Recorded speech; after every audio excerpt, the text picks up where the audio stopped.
2015 সালে একটা মিশন সমুদ্রের ভেতরে যখন চলছিল তখন দেখা যায় যে প্রশান্ত মহাসাগরের নিচে অদ্ভুতভাবে গর্ত রয়েছে, যে গর্ত থেকে বুদবুদের মতন কিছু বেরিয়ে আসছে, যেগুলো মিথেন নয়, মিথেনের সঙ্গে আরও কিছু রয়েছে, যেগুলো মূলত মিষ্টি জলের ক্ষেত্রে দেখা যায়। তারপরে দীর্ঘদিন ধরে গবেষণা করে জানা যায় যে এটা কোনো হট স্প্রিং নয়, প্রশান্ত মহাসাগরের বুকে রীতিমতন কিন্তু বড় একটা গর্ত তৈরি হয়েছে।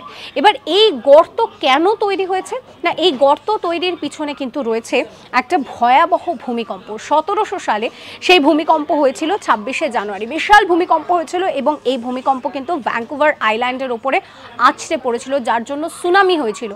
এই ভূমিকম্পের পর প্রশান্ত মহাসাগরের বুকে বিশাল বড় গর্ত তৈরি হয়, যার থেকে কিন্তু মিষ্টি জল সেখান থেকে আসতে শুরু করে, অনেকটা হট স্প্রিংয়ের মতন।